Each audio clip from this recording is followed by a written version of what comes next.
বিসমিল্লাহির রহমানির রহিম। আসসালামু আলাইকুম ডিয়ার স্টুডেন্ট, তোমাদের সবাইকে স্বাগত জানাচ্ছি অভিকর্ষ মহাকর্ষ চ্যাপ্টারের 4 নম্বর লেকচারে। আজকের আমাদের আলোচনার বিষয় হচ্ছে অ্যাক্সিয়াল রোটেশন অফ আর্থ। এটাকে আমরা অন্যভাবে আর কি বুঝে থাকি, সেটা হচ্ছে পৃথিবীর ঘূর্ণনের কারণে অভিকর্ষ ত্বরণের পরিবর্তন। তবে এই কথা বাংলা কথাতে একটু সমস্যা আছে, সেটাই আমরা এই টপিকে ক্লিয়ার করব, ঠিক আছে? তো ডিয়ার স্টুডেন্ট, আমরা পৃথিবী ড্র করছি আর কি। আচ্ছা, যেমন হয়েছে আর কি পৃথিবী। তো এটা হচ্ছে তার বিষুবীয় অঞ্চল। বিষুবীয় অঞ্চল বলতে বোঝানো হচ্ছে যে এইটা, এই অঞ্চলটুকুকে, অর্থাৎ এরকম পৃথিবীর এই যে এটা দুইটা মেরু আর এই যে পেট, এই পেটটাকে আমরা বলছি কি বিষুবীয় অঞ্চল। তো এটা হচ্ছে বিষুবীয় অঞ্চল। তো আমরা এই রেখা দ্বারা বিষুবীয় অঞ্চলটা বুঝবো। এই কারণে আমি এই ডট লাইনগুলো উঠায় দিচ্ছি, হ্যাঁ, কারণ আমাদের বুঝতে সুবিধা হবে, কারণ এই চিত্রে আমি অনেক কিছুই লিখব। তো এটা হচ্ছে, এই লাইনটা হচ্ছে বিষুবীয় অঞ্চল। তো বিষুবীয় অঞ্চলের সঙ্গে থিটা ডিগ্রি অ্যাঙ্গেলে পৃথিবী পৃষ্ঠের উপর একটা এম ভরের বস্তু আছে, ধরে নাও এখানে, ঠিক আছে? তো এখন এই এম ভরের বস্তুর উপরে কয়টা বল কাজ করছে সেটা এখন আমরা অ্যানালাইসিস করব। বলতো এম ভরের বস্তুর উপরে কয়টা বল কাজ করছে? এম ভরের বস্তুর উপর পৃথিবী মহাকর্ষ বল প্রয়োগ করছে এইদিকে, এফ, এটাকে আমরা দিলাম জি, এফ জি বল প্রয়োগ করছে। F G is equal to কত? F G is equal to পৃথিবী যে মহাকর্ষ বলটা প্রয়োগ করবে ওই এম ভরের উপর, সেটা হচ্ছে জি, পৃথিবীর ভর এম, এম ডিভাইডেড বাই এইখান থেকে এই দূরত্ব হচ্ছে পৃথিবীর ব্যাসার্ধ। আমরা ধরে নিলাম পৃথিবীর ব্যাসার্ধ হচ্ছে তোমার বড় হাতের আর, ঠিক আছে? তাহলে আর স্কয়ার। এখন পৃথিবী পৃষ্ঠের ওপর এই যে এম ভরের বস্তু আছে, এর উপরে আর কেউ বল প্রয়োগ করবে? হ্যাঁ, প্রয়োগ করবে। সেটা হচ্ছে পৃথিবীর পৃষ্ঠের ওপর যেহেতু আছে এই বস্তুটা, এই বস্তুর ওপরে এই পৃষ্ঠ প্রতিক্রিয়া বল প্রয়োগ করবে, ঠিক আছে? তাহলে আরেকটা বল হচ্ছে কি প্রতিক্রিয়া। এখন মহাকর্ষ বলের ডিরেকশন তো আমরা দিয়ে দিলাম যে পৃথিবীর কেন্দ্র বরাবর মহাকর্ষ বলের ডিরেকশন। তো এই পৃথিবী পৃষ্ঠ এর ওপরে যে অভিলম্ব প্রতিক্রিয়া বল প্রয়োগ করবে বা প্রতিক্রিয়া বল প্রয়োগ করবে, সেই প্রতিক্রিয়া বল আর কি বলছি, প্রতিক্রিয়া বল যেটা প্রয়োগ করবে, সেই প্রতিক্রিয়া বলের ডিরেকশন কোন দিকে হবে এটা এখন আমরা দেখব, ঠিক আছে? কি বলের ডিরেকশন? প্রতিক্রিয়া বলের ডিরেকশন। তাহলে প্রতিক্রিয়া বলের ডিরেকশন কোন দিকে হবে এটা জানার জন্য আমাকে যে বিষয়টা জানতে হবে সেটা হচ্ছে যে আমি পৃথিবী থেকে এই ঘটনাটা পর্যবেক্ষণ করছি।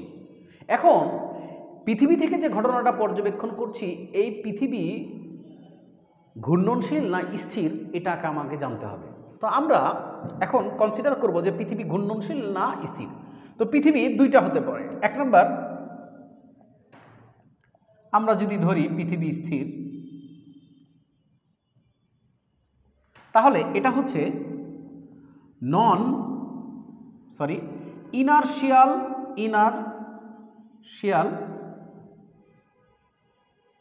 রেফারেন্স ফ্রেম, ঠিক আছে? পৃথিবীকে যদি আমরা স্থির ধরি তাহলে পৃথিবীটা হচ্ছে ইনারশিয়াল রেফারেন্স ফ্রেম। এখন ইনারশিয়াল রেফারেন্স ফ্রেম কাকে বলে সেটা তোমাকে বুঝতে হবে। ইনারশিয়াল রেফারেন্স ফ্রেম বলে হচ্ছে সেই ফ্রেমকে যে ফ্রেম হতে নিউটনের ফার্স্ট ল, সেকেন্ড ল এগুলো সত্য, অর্থাৎ প্রথম সূত্র এবং দ্বিতীয় সূত্র কি মনে হবে? সত্য মনে হবে। যে ফ্রেম থেকে, সেই ফ্রেমকে আমরা বলছি কি ইনারশিয়াল রেফারেন্স ফ্রেম বা জড় প্রসঙ্গ কাঠামো। বাংলা থেকে বলা হয় কি জড় প্রসঙ্গ কাঠামো, জড় প্রসঙ্গ কাঠামো, ঠিক আছে? তো পৃথিবীকে যদি আমরা স্থির ধরি তাহলে পৃথিবী জড় প্রসঙ্গ কাঠামো হিসেবে কাজ করবে, অর্থাৎ পৃথিবী থেকে কোনো অবজারভার যদি অবজার্ভ করে তাহলে সে নিউটনের প্রথম সূত্র এবং দ্বিতীয় সূত্রকে সঠিক মনে করবে। দুই নম্বর হচ্ছে যে পৃথিবী যদি স্থির না হয়, অর্থাৎ পৃথিবী কিশীল, পৃথিবী হচ্ছে ঘূর্ণনশীল। পৃথিবী যদি ঘূর্ণনশীল হয় তাহলে পৃথিবীটা হচ্ছে অজড় প্রসঙ্গ কাঠামো। ঠিক আছে, অজড় প্রসঙ্গ কাঠামো বলতে যেটা বোঝানো হচ্ছে সেটা হচ্ছে যে নন ইনার্শিয়াল রেফারেন্স ফ্রেম। ঠিক আছে, এটা নিউটনীয় বলবিদ্যা চ্যাপ্টারে আছে। তোমাদের নিউটনীয় বলবিদ্যা চ্যাপ্টার থেকে ইনার্শিয়াল ফ্রেম এবং নন ইনার্শিয়াল ফ্রেম সম্পর্কে ক্লিয়ার কনসেপ্ট রাখতে হবে। তারপরও আমি এখানে ইনার্শিয়াল এবং নন ইনার্শিয়াল ফ্রেম সম্পর্কে প্রাথমিক ধারণা তোমাদের দিয়ে দিচ্ছি। হ্যাঁ, কাউরে সেটা নিউটনের বলবিদ্যাতে এই টপিকটা কাউরে নাও করা থাকতে পারে, সেক্ষেত্রে এখানে বুঝতে তোমার সমস্যা হবে। Inertial frame, inertial reference frame বা জড় প্রসঙ্গ কাঠামো বলতে যেটা বললাম যে ফ্রেম থেকে নিউটনের প্রথম সূত্র দ্বিতীয় সূত্র সঠিক মনে হবে সেই ফ্রেমকে আমরা কি বলবো? ইনার্শিয়াল বা জড় প্রসঙ্গ কাঠামো। আর যে ফ্রেম থেকে নিউটনের প্রথম সূত্র দ্বিতীয় সূত্র সঠিক মনে হবে না সেই ফ্রেমকে আমরা বলবো অজড় প্রসঙ্গ কাঠামো বা নন ইনার্শিয়াল রেফারেন্স ফ্রেম। এটাই হচ্ছে জড় এবং অজড় প্রসঙ্গ কাঠামোর ডেফিনেশন। এখন পৃথিবী স্থির হলে সেটা মানে সেখান থেকে তুমি যদি কোনো কিছু অবজার্ভ করো তাহলে সেখানে তুমি দেখবা যে নিউটনের প্রথম সূত্র এবং দ্বিতীয় সূত্র সঠিক আছে, তার মানে পৃথিবী স্থির থাকা অবস্থায় সেটা জড় প্রসঙ্গ কাঠামো। কিন্তু ঘূর্ণনশীল, পৃথিবী যদি ঘূর্ণনশীল হয় তাহলে সেটা অজড় প্রসঙ্গ কাঠামো হিসেবে বিবেচিত হবে।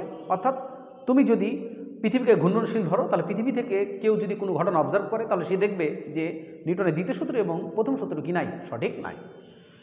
এখন কথা হচ্ছে পৃথিবী যদি স্থির হয় তাহলে সে জড় প্রসঙ্গ কাঠামো। ঠিক আছে, তো এখন কথা হচ্ছে যে জড় প্রসঙ্গ কাঠামোর সাপেক্ষে সমবেগে গতিশীল যে কোনো কাঠামোই জড় প্রসঙ্গ কাঠামো।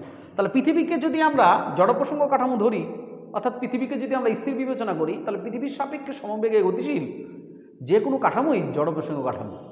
ঠিক আছে, ওকে, এতটুকুই। এখন কিভাবে পৃথিবী জড় প্রসঙ্গ কাঠামো এটা জানতে গেলে তোমাকে নিউটনীয় বলবিদ্যা চ্যাপ্টার দেখতে হবে। ওকে, ঠিক আছে, তাহলে এখন আমরা শুরু করছি। এখন আমরা যেটা আমাদের প্রথম কথাতে ফেরত আসি, সেটা হচ্ছে যে এই এম ভরের বস্তুর ওপরে, ঠিক আছে, দুইটা বল কাজ করছে, একটা হচ্ছে এফজি আর একটা হচ্ছে অবিলম্ব, মানে এই তল এর উপরে যে প্রতিক্রিয়া বল প্রয়োগ করবে সে প্রতিক্রিয়া বল।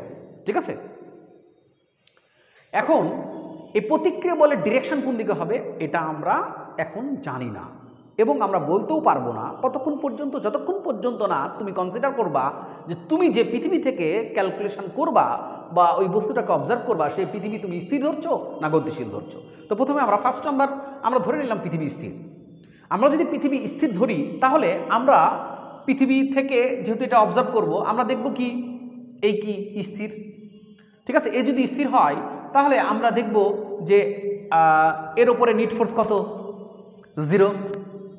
এর ওপরে নিট ফোর্স 0, তার মানে এদিকে যেহেতু মহাকর্ষ বল আছে প্রতিক্রিয়া বল থাকবে কোন দিকে? এই দিকে। তার মানে প্রতিক্রিয়া বল N = হবে মহাকর্ষ বল Fg এর কি সমান। ক্লিয়ার? তার মানে পৃথিবী যদি স্থির হয় আর আমরা পৃথিবী থেকে এই বস্তুকে যদি অবজার্ভ করি তাহলে আমরা যেহেতু দেখব আরেকটা বিষয় সেটা হচ্ছে যে পৃথিবী স্থির মানে জড় প্রসঙ্গ কাঠামো থেকে ক্যালকুলেশন করলে কি ঘটনা ঘটবে আর অজড় প্রসঙ্গ কাঠামো থেকে ক্যালকুলেশন করলে কি ঘটনা ঘটবে। হ্যাঁ, সেটা একটু বলে দিই তোমাদের যে জড় প্রসঙ্গ কাঠামো থেকে তুমি ক্যালকুলেশন করবা মানে সেখান থেকে নিউটনের দ্বিতীয় সূত্র প্রথম সূত্র সঠিক, অতএব তুমি নিউটনের প্রথম সূত্র দ্বিতীয় সূত্র অ্যাপ্লাই করতে পারবা। কিন্তু অজড় প্রসঙ্গ কাঠামো থেকে তুমি যদি ক্যালকুলেশন করো তাহলে অজড় প্রসঙ্গ কাঠামোতে যেহেতু নিউটনের দ্বিতীয় সূত্র প্রথম সূত্র সঠিক নয়, তার মানে তুমি অজড় প্রসঙ্গ কাঠামো থেকে নিউটনের সূত্রগুলো অ্যাপ্লাই করতে পারবে না, কারণ অ্যাপ্লাই করলে সেটা ভুল হবে। তাহলে তোমাকে কি করতে হবে? তুমি যদি অজড় প্রসঙ্গ কাঠামো নিয়ে কাজ করো তাহলে সেক্ষেত্রে অজড় প্রসঙ্গ কাঠামোকে প্রথমে জড় প্রসঙ্গ কাঠামোতে পরিণত করতে হবে।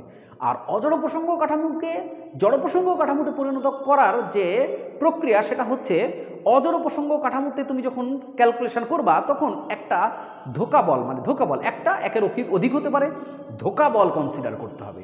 তার মানে কাল্পনিক ফোর্স যে বস্তুকে তুমি পর্যবেক্ষণ করছো তার উপরে অ্যাপ্লাই করতে হবে, তাহলেই শুধুমাত্র ওই অজড় প্রসঙ্গ কাঠামো জড় প্রসঙ্গ কাঠামোতে পরিণত হবে এবং তখনই তুমি নিউটনের সূত্রগুলো সেখানে অ্যাপ্লাই করতে পারবা সঠিকভাবে। ক্লিয়ার? তাহলে আমরা প্রথমে বিবেচনা করছি পৃথিবী স্থির। তাহলে পৃথিবী যখন আমি স্থির বিবেচনা করছি তখন আমি নির্দ্বিধায় এই বস্তুর ওপরে নিউটনের দ্বিতীয় সূত্র এবং প্রথম সূত্র অ্যাপ্লাই করতে পারবো এবং সেক্ষেত্রে কোনো ধরনের কাল্পনিক বল বা ধোঁকা বল বা সিডো ফোর্স আমাকে কল্পনা করতে হবে না। ঠিক আছে, তো আমরা পৃথিবী থেকে পর্যবেক্ষণ করছি, দেখছি বস্তুটা কি স্থির। ঠিক আছে, এখন স্থির যদি হয় তাহলে এর উপরে নিট ফোর্স 0 হবে। নিট ফোর্স যদি 0 হয় তাহলে এদিকে যদি Fg কাজ করে তাহলে অবশ্যই এদিকে N কাজ করতে হবে এবং এন এবং এফ জি কী হবে সমান হবে এবং সেটাই হয়েছে এন ইজ ইকাল টু কি এফ জি। ক্লিয়ার? এখন মহাকর্ষ বলের কারণে এই বস্তুর যে ত্বরণ সৃষ্টি হবে সেটা আমরা কি জানি, G is equal to F G divide by কত এম, এফ জি যদি হয় G M M divided by R square into কত এম, তার মানে এম এম কেটে গেল, কত থাকলো জি এম ডিভাইড বাই কত আর স্কোয়ার। তার মানে এই বিন্দুতে এই এম ভরের যে ত্বরণ সৃষ্টি হবে, ঠিক আছে, অভিকর্ষ বা মহাকর্ষ বলের কারণে, সেটা হচ্ছে জি এম ডিভাইড বাই কি আর স্কোয়ার। ঠিক আছে? এখন যদি কোনো কারণে এই অভিলম্ব প্রতিক্রিয়া না থাকে বা প্রতিক্রিয়া না থাকে, তাহলে ওই বস্তুটা G M divide by R square ত্বরণে কি করবে, পৃথিবীর কেন্দ্রের দিকে আসবে, তার মানে মুক্তভাবে পড়বে। ক্লিয়ার? তার মানে পৃথিবী যদি স্থির থাকে তাহলে অভিকর্ষ ত্বরণটাই হচ্ছে মুক্ত ত্বরণ। পৃথিবী যদি স্থির থাকে তাহলে অভিকর্ষ ত্বরণটাই কি ত্বরণ, মুক্ত ত্বরণ। প্রতিক্রিয়া বল ধরে নাও নাই, তাহলে এই বলের কারণে এসে কোন দিকে আসবে, নিচের দিকে, কোন ত্বরণে, G is equal to G M ভাগ আর স্কোয়ার ত্বরণে। ঠিক আছে? তাহলে মুক্তভাবে পড়বে, তাহলে এটা হচ্ছে মুক্ত ত্বরণ। ক্লিয়ার? তাহলে পৃথিবীর ঘূর্ণন যদি আমরা বিবেচনা না করি তাহলে অভিকর্ষ ত্বরণটাই হচ্ছে কি ত্বরণ, মুক্ত ত্বরণ। ক্লিয়ার হয়েছে? আচ্ছা, এবার ডিয়ার স্টুডেন্ট, এখন আমরা বিবেচনা করব যে পৃথিবী হচ্ছে ঘূর্ণনশীল। ওকে, পৃথিবী কিশীল, ঘূর্ণনশীল। পৃথিবী যদি ঘূর্ণনশীল বিবেচনা করো, আচ্ছা দেখি তোমরা দেখতে পাচ্ছ কিনা আর কি। হ্যাঁ, ইনশাআল্লাহ তোমরা দেখতে পাচ্ছ। আচ্ছা, পৃথিবী ঘূর্ণনশীল আমরা এখন বিবেচনা করলাম। এখন পৃথিবী যদি আমি ঘূর্ণনশীল বিবেচনা করি তাহলে পৃথিবী হচ্ছে, এখন পৃথিবী থেকে এই ঘটনাটাকে অবজার্ভ করবো, মানে এই বস্তুটাকে আমরা দেখবো, অবজার্ভ করবো। তো আমি কি বলেছিলাম যে পৃথিবী যদি অঘূর্ণনশীল মানে ঘূর্ণনশীল হয় তাহলে সেটা হচ্ছে নন ইনার্শিয়াল রেফারেন্স ফ্রেম, তার মানে অজড় প্রসঙ্গ কাঠামো। এখন অজড় প্রসঙ্গ কাঠামো থেকে আমরা যদি এই বস্তুকে অবজার্ভ করি তাহলে নিউটনের প্রথম সূত্র দ্বিতীয় সূত্রে অ্যাপ্লাই করতে পারবো না। তো অজড় প্রসঙ্গ কাঠামো থেকে, মানে অজড় প্রসঙ্গ কাঠামোকে জড় প্রসঙ্গ কাঠামোতে পরিণত করার পদ্ধতি হচ্ছে, যে বস্তুকে আমরা অবজার্ভ করব অজড় প্রসঙ্গ কাঠামো থেকে, সেই বস্তুতে আমরা একটা ধোঁকা বল কি করব, যোগ করব। ঠিক আছে? তো ঘূর্ণনের ক্ষেত্রে বস্তুতে যে ধোঁকা বলটা অ্যাড করা হয় সেটা হচ্ছে বস্তুর ভর ইন্টু ওমেগা, অর্থাৎ যে রেফারেন্স ফ্রেম থেকে তুমি পর্যবেক্ষণ করছে সেই রেফারেন্স ফ্রেমের যে কৌণিক বেগ সেটা ইন্টু এই বস্তু, ঠিক আছে, রেফারেন্স ফ্রেমের সঙ্গে কিভাবে ঘুরবে। এই পৃথিবী যদি ওমেগা কৌণিক বেগে ঘুরে তাহলে এই বস্তুটা আছে, এই বস্তুটাও এই ব্যাসার্ধ ধরে নাও আর, এই আর ব্যাসার্ধের বৃত্তাকার পথে এভাবে ঘুরবে। ঠিক আছে?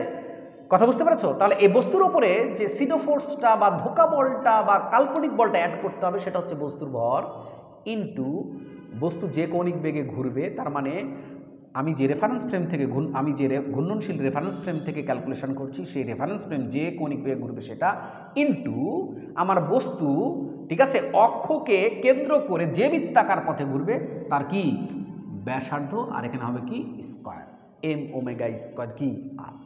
ঠিক আছে? এই সিডো ফোর্সটা অ্যাড করতে হবে। শুধু এটার ক্ষেত্রে না, যে কোনো ঘূর্ণনশীল একটা টেবিল ঘুরছে মনে করো, পৃথিবীকে স্থির ধরে নিলাম, তাহলে পৃথিবী হচ্ছে কি জড় প্রসঙ্গ কাঠামো, কিন্তু পৃথিবীর ওপরে মনে করো একটা টেবিল ঘুরছে, তাহলে পৃথিবীর সাপেক্ষে কি ও সময়বেগে গতিশীল আছে না ত্বরণ আছে? আছে, কেন্দ্রমুখী ত্বরণ আছে। তার মানে ওই ঘূর্ণনশীল টেবিলটা হচ্ছে অজড় প্রসঙ্গ কাঠামো। এখন ঘূর্ণনশীল টেবিলের উপর উঠে তুমি যদি ক্যালকুলেশন করতে চাও তার মানে তুমি অজড় প্রসঙ্গ কাঠামো থেকে ক্যালকুলেশন করবা। এখন অজড় প্রসঙ্গ কাঠামো থেকে তুমি যদি ক্যালকুলেশন করো তাহলে তোমাকে কী করতে হবে, অজড়কে জড়তে করতে হবে, পরিণত করতে হবে। তাহলে তুমি কি করবা, বস্তুর ওপরে একটা তোমাকে কি করতে হবে, কাল্পনিক বল অ্যাড করতে হবে। সে কাল্পনিক বলটা কি, এম ওমেগা স্কোয়ার কি আর। আবারও বলছি, এমটা হচ্ছে যে বস্তুর উপরে তুমি ওই কাল্পনিক বলটা যোগ করবা তার ভর, ইন্টু ওমেগা হচ্ছে যে রেফারেন্স ফ্রেমে, মানে যে রোটেটিং রেফারেন্স ফ্রেমে তুমি আছো তার কি কৌণিক বেগ, ইন্টু তুমি যে বস্তুর উপরে এই ধোঁকা বলটা অ্যাপ্লাই করবা সেই বস্তু অক্ষকে কেন্দ্র করে যে ব্যাসার্ধ নিয়ে ঘুরছে সেই ব্যাসার্ধ। ক্লিয়ার? আচ্ছা, এখন এই বস্তুর উপরে এই কাল্পনিক বলটা যোগ হবে কোন দিকে, কোন দিকে, সে অক্ষকে কেন্দ্র করে ঘুরছে না? ঠিক আছে, ঘুরছে কিন্তু এই কেন্দ্র বরাবর কোন দিকে, বাইরের দিকে। এই বিন্দুকে কেন্দ্র করে সে ঘুরছে, তো কেন্দ্র বরাবর কোন দিকে, এই বস্তুর উপর যে সিডো ফোর্সটা অ্যাপ্লাই হবে সেটা বাইরের দিকে। তার মানে আমি এগুলো মিশাই দিচ্ছি এখন, এগুলো মিশাই দিচ্ছি, এই চিত্রতে এগুলো মিশাই দিচ্ছি। হ্যাঁ, এখন আমাদের যে ফোর্স সেটা হচ্ছে কি এম ওমেগা স্কয়ার আর। এখন তুমি পৃথিবী থেকে একে অবজার্ভ করছো, তাহলে পৃথিবী থেকে তুমি এখন একে অবজার্ভ করার জন্য ফুল প্রিপারেশান হয়ে গেল তোমার। ক্লিয়ার? তার মানে তোমার এই কাঠামোটা এখন কি হয়ে গেল? জড়। এখন তুমি অবজার্ভ করছো, তুমি এই এম ভরের বস্তুকে কি দেখবা? স্থির দেখবা, কারণ তুমি ওই ফ্রেমে, এম ভরের বস্তু ওই ফ্রেমে, তুমি তাকে স্থির দেখবা। এখন বলো তো এই বস্তুর উপরে কয়টা ফোর্স কাজ করছে? একটা হচ্ছে এফ জি, একটা হচ্ছে এম ওমেগা স্কয়ার আর, আর একটা হচ্ছে এই তলের উপরে যে বল প্রয়োগ করবে সে অবিলম্ব প্রতিক্রিয়া। এখন অবিলম্ব প্রতিক্রিয়া বা প্রতিক্রিয়া কোথায় হবে সেটা আমি জানি না। জানি কি? তাহলে কোথায় হবে? এই F G M omega square R এর লব্ধি যেদিকে ক্রিয়া করবে। ঠিক আছে? ও আরেকটা কথা বলি যে F G M omega square R, আরেকটা হচ্ছে এই তল যে বল প্রয়োগ করবে সেটা। তাহলে এই তিনটা বল কি করবে? এর উপর ক্রিয়া করবে। এখন তুমি পৃথিবী থেকে একে যখন অবজার্ভ করবা তখন দেখবা এই স্থির। তার মানে এই তিনটা ফোর্সের যে নিট সেটা কত? জিরো হবে। তাহলে তিনটা ফোর্সের নিট যদি জিরো হয় তাহলে এই ফোর্স আর এই ফোর্সের যে লব্ধি হবে, ঠিক আছে, এবং তার যে ডিরেকশন হবে, প্রতিক্রিয়া বলের ডিরেকশন হবে তার বিপরীত দিকে, এবং এই দুইটা লব্ধির মান যত হবে তার মানও কি হবে? তত হবে। তাহলে এই দুইটার আমি কি বের করবো? লব্ধির ডিরেকশন বের করি। লব্ধির ডিরেকশন যেদিকে হবে, অবিলম্ব প্রতিক্রিয়া বা প্রতিক্রিয়ার ডিরেকশন তার কোন দিকে হবে? বিপরীত দিকে হবে। কারণ তিনটার যোগফল কত হবে? জিরো হবে। কেন জিরো হবে? কারণ পৃথিবী থেকে তুমি যখন এই বস্তুকে দেখবা তখন তুমি কি দেখবা? স্থির দেখবা। তার মানে তুমি তো নিউটনের সূত্র এখন এর উপরে অ্যাপ্লাই করতে পারবা, কারণ এটা জড় থেকে মানে অজড় থেকে জড় হয়ে গেছে। তার মানে তুমি ভাববা যে এই যেহেতু স্থির, তার মানে এর উপর নিট ফোর্স জিরো, এর উপর নিট ফোর্স জিরো, মানে তিনটা ফোর্সের যোগফল কত? জিরো, বা লব্ধি কত? জিরো। তাহলে অবিলম্ব প্রতিক্রিয়া কোন দিকে হবে? এই দুটার লব্ধি যেদিকে হবে তার বিপরীত দিকে, এবং ওই অবিলম্ব প্রতিক্রিয়ার মান কত হবে? এই দুইটার লব্ধির মান যত হবে তারও মান কি হবে? তত হবে। তো ভাইয়া বলো তো, দেখো তো F G M omega square এর ডিরেকশন, এই দুটার ডিরেকশন অবশ্যই এ বরাবর কোনো এক জায়গাতে হবে। তাহলে আমি ধরে নিলাম এই দুইটার যে নিট সেটা হচ্ছে এফ নিট ড্যাশ। ক্লিয়ার?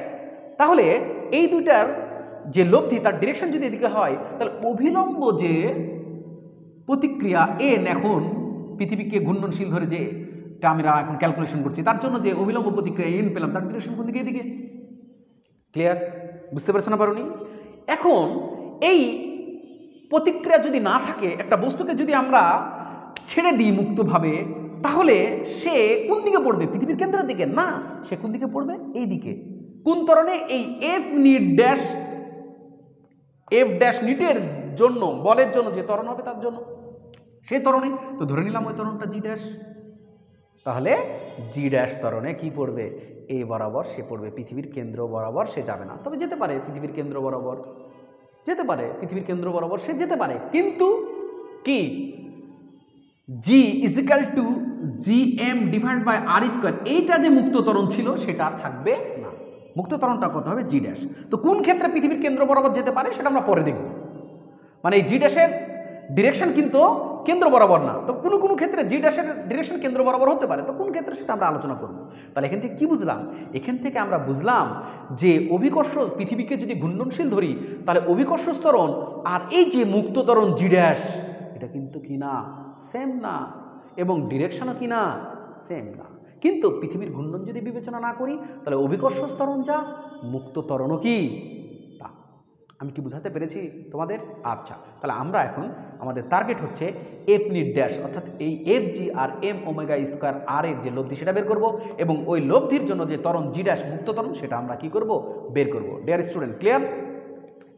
আমাদের মধ্যে অনেকেরই যে মিসকনসেপশন আছে সেটা হচ্ছে যে পৃথিবীর ঘূর্ণনে অভিকর্ষ ত্বরণের পরিবর্তন ঘটে না। পৃথিবীর ঘূর্ণনে অভিকর্ষ ত্বরণের পরিবর্তন কিভাবে ঘটবে বলো? অভিকর্ষ ত্বরণ জি ইজিক্যাল টু অভিকর্ষ বল ডিভাইড বাই কি ভর। তো পৃথিবীর ঘূর্ণনের উপরে কি অভিকর্ষ বল নির্ভর করে? অভিকর্ষ বল F is equal to G M M divide by R square. এখানে কি ঘূর্ণনের কোনো টার্ম আছে নাকি যে অভিকর্ষ বল ঘূর্ণনের উপর নির্ভর করবে? অভিকর্ষ বল শুধু নির্ভর করবে ভরের ওপর, মধ্যবর্তী ডিস্টেন্সের ওপর। ক্লিয়ার? ওকে, ঠিক আছে। তাহলে এখন আমরা জি ড্যাশ নির্ণয় করি, ঠিক আছে? তার আগে আমরা এফ ড্যাশ নিট নির্ণয় করে ফেলি। তাহলে এফ ড্যাশ যে net, F dash net is equal to কি? এটা যদি থেটা হয়, ঠিক আছে, তাহলে এইভাবে যদি বাড়িয়ে দিই আমরা, হ্যাঁ, তাহলে এটা কি? এটা এম ভর দিলাম, এটা হচ্ছে কি? থেটা। ঠিক আছে, তাহলে এই মধ্যবর্তী কোণ কতটুকু? 180 মাইনাস কি? থেটা। তাই না? তাহলে F net is equal to root over F G square plus M omega square R এর উপরে স্কোয়ার প্লাস 2 FG, হ্যাঁ, M omega square R cos 180 minus theta. তোমরা কি দেখতে পাচ্ছ ডিয়ার স্টুডেন্ট? হ্যাঁ, দেখা যাচ্ছে। আমি লাস্ট এন্ডে চলে গেছি, আর ওই পারে লিখবো না। হ্যাঁ, আচ্ছা ঠিক আছে। তাহলে এবার আমরা মানগুলো বসাই দিই। রুট ওভার এফ জি মানে কত? এফ জি মানে হচ্ছে তোমার জি। আমি ক্যালকুলেশন দ্রুত করার জন্য আমার ক্যালকুলেশন করা আছে, আমি একটু তোমাদের বলে দিই। এফ জি মানে মহাকর্ষ বল, মানে এম জি আমরা লিখতে পারি, এম জি লিখতে পারি না? এম আর কি জি, বস্তুর ভর, আর এটা হচ্ছে অভিকর্ষজ ত্বরণ। এম জি এর উপর স্কোয়ার, এটা স্কোয়ার দিয়ে দিলাম, plus M square omega to the power 4 R square plus 2 into এটা পরিবর্তে এম জি, তার মানে M square omega square R কত জি, ঠিক আছে। কস 180 মানে 180 মাইনাস থেটা মানে মাইনাস, তাই না? তাহলে এখানে আমরা মাইনাস করে দিলাম, আর এখানে কি করে দিলাম? Cos theta. এই তো, তাহলে আমাদের কি দাঁড়ালো? M square G square M square omega to the power 4 R square minus 2 M square omega square R G cos কি থেটা, ঠিক আছে। এখন এই নিট বল, এই বল আর এই বলের নিট এর জন্য যে ত্বরণ, সেটাকে আমরা কি লিখতে পারবো? এম ভর ইন্টু ত্বরণ, ত্বরণকে আমরা ধরলাম G dash is equal to root over কি, আমরা এখানে কি কমন নিতে পারবো বলো তো? এম স্কোয়ার কমন নিতে পারবো, বাইরে চলে আসবে, এমটাকে বাইরে করে নিলাম। তাহলে এখানে কি থাকলো? জি স্কোয়ার প্লাস এখানে থাকলো omega to the power 4 R square minus 2 M তো নিয়ে নিয়েছি, ওমেগা স্কোয়ার আর এটা কত জি, এটা হচ্ছে কস থেটা। এবার এখান থেকে এম কেটে গেল, তাহলে G dash is equal to root over G square plus omega to the power 4 R square minus 2 R G omega square কি কস থেটা। এখন এটাকে আবার তুমি কাজ করতে পারবে একটা, যে দেখো এইটুকু অংশ আর, তো এইটা হচ্ছে ব্যাসার্ধের এই বরাবর অংশ, এই যে ব্যাসার্ধের এই বরাবর অংশ কত? আর কস থেটা। তো এই ছোট হাতের আর মানে আর কস থেটা, তার মানে এইখানে তুমি যেটা করতে পারো সেটা হচ্ছে এই আর এর পরিবর্তে এই আর কস থেটাকে নিয়ে আসতে পারো। তাহলে root over G square plus omega to the power 4 R স্কোয়ারের পরিবর্তে আমরা কি বসাবো? আর কস থেটা, তার মানে R square cos square theta minus 2 R না, তাহলে R G omega square cos square কি থেটা। ডিয়ার স্টুডেন্ট, এটাই হচ্ছে তোমার মুক্ত ত্বরণের সমীকরণ। অর্থাৎ পৃথিবীর ঘূর্ণনে, মানে পৃথিবীর ঘূর্ণন যদি বিবেচনা করি, তাহলে অভিকর্ষ ত্বরণ তো মুক্ত ত্বরণ হচ্ছে না, তাহলে মুক্ত ত্বরণ হচ্ছে অন্য কিছু। সেই মুক্ত ত্বরণের এটা সমীকরণ। আমি মিলিয়ে নিই ঠিক আছে কিনা। G square omega to the power 4 R square minus 2 R G omega square cos square theta. হ্যাঁ, ইনশাআল্লাহ ঠিক আছে, এটা হচ্ছে মূল ফর্মুলা। এখন আমাদের বইয়ে আমরা জি ড্যাশের যে সমীকরণটা দেখি সেটা একটু এখন আমরা তৈরি করবো। হ্যাঁ, তাহলে মিশাই দিলাম, কোথা থেকে ক্যালকুলেশন করলাম, কিভাবে ক্যালকুলেশন করলাম, কি বিবেচনা করে ক্যালকুলেশন করলাম, আশা করি এটা তোমাদের ক্লিয়ার হয়েছে। হ্যাঁ, আচ্ছা, তাহলে আমরা একটা কাজ করি এবার। দেখো ডিয়ার স্টুডেন্ট, ওমেগা মানে পৃথিবীর ঘূর্ণন। তো পৃথিবী একবার ঘুরে কত? 24 ঘন্টায়।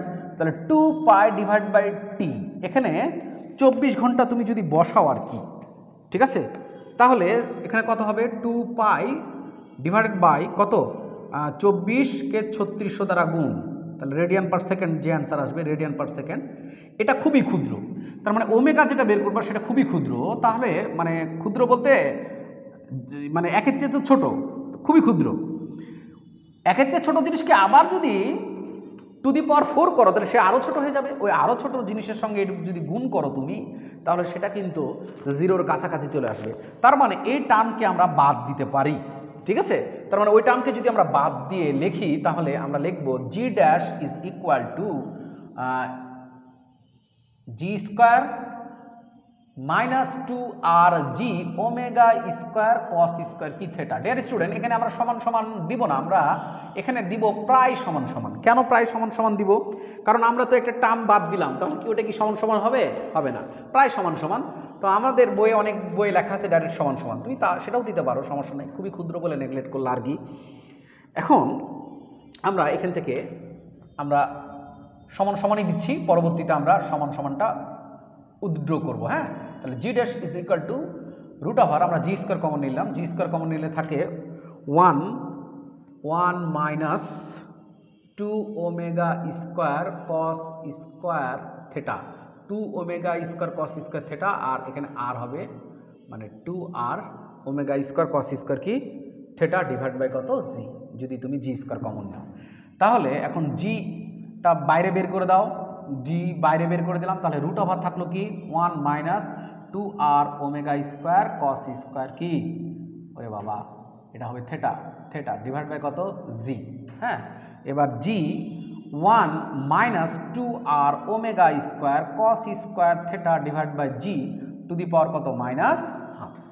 ডিয়ার স্টুডেন্ট, এখন তুমি যদি এটাকে দ্বিপদী বিস্তৃত করো, যেটা আমরা হচ্ছে পৃথিবী পৃষ্ঠ হতে এই উচ্চতায় অভিকর্ষ ত্বরণ নির্ণয়ের জন্য যেটা অ্যাপ্লাই করেছিলাম, সেটা হচ্ছে 1 plus x two the power N সমান সমান, ঠিক আছে, কি করেছিলাম 1 প্লাস কি করেছিলাম N X divide by 1 factorial plus N into N minus 1 X divided by কত 2 factorial plus dot dot dot, এরকম করেছিলাম কি না?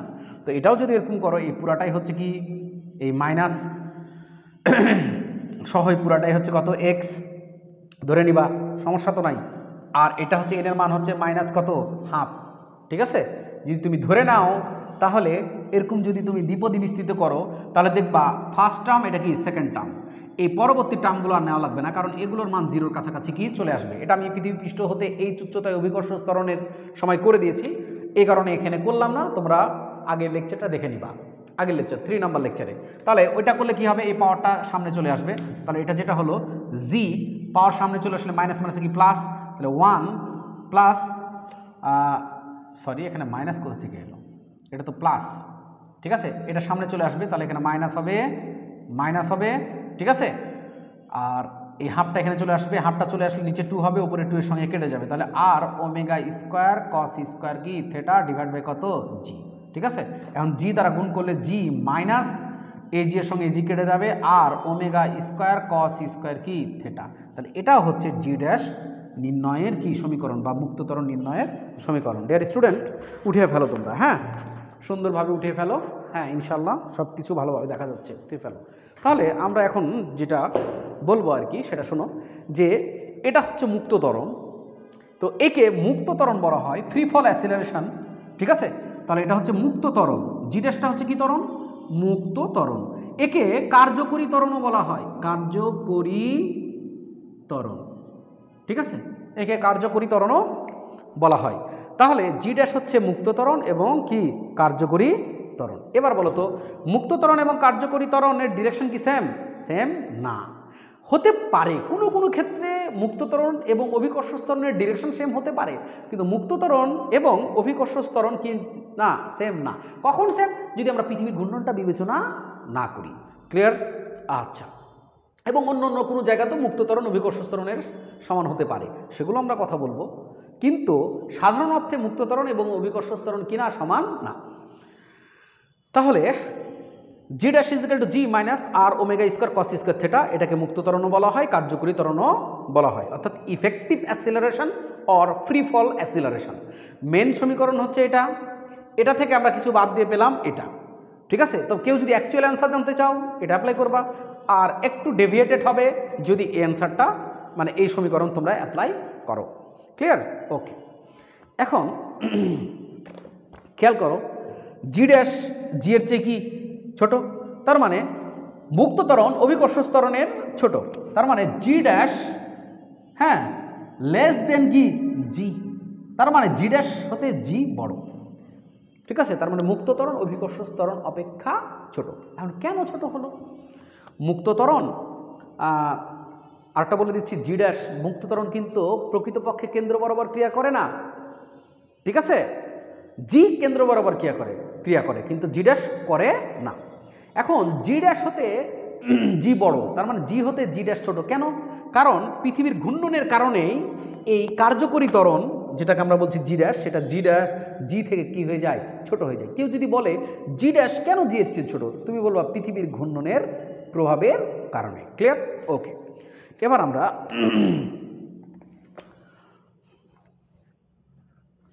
আরেকটা বিষয় এখন বলবো তোমাদের, তারপরে আমরা অন্য কিছুতে যাব। সেটা হচ্ছে ডিয়ার স্টুডেন্ট, এখন এইখানে মনে করো কোনো বস্তু আছে, তাহলে ওই বস্তুকে যদি ছেড়ে দিস তাহলে সে মুক্ত ত্বরণে নিচের দিকে পড়বে, তার মানে এই বরাবর পড়বে। এখন সে যদি না পড়ে তাহলে তার উপরে অভিলম্ব বল কাজ করবে এন। ঠিক আছে, এখন কোনো বস্তু তার ওজন যেটা অনুভব করে সে ওজনটা কতটুকু অনুভব করে?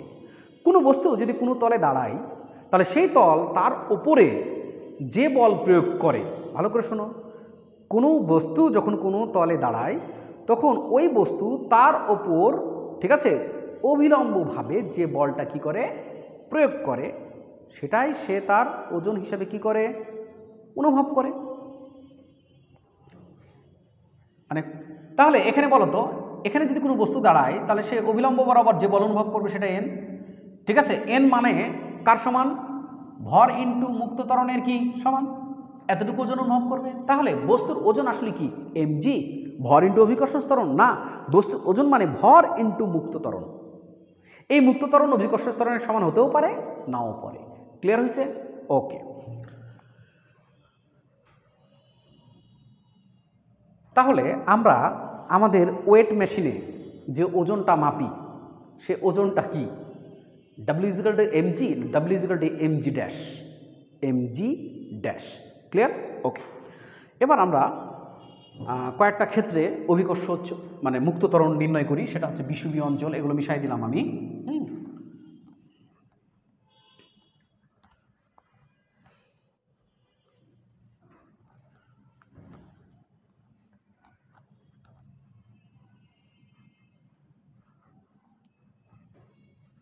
মিশিয়ে দিলাম। এখানে আমি দুইটা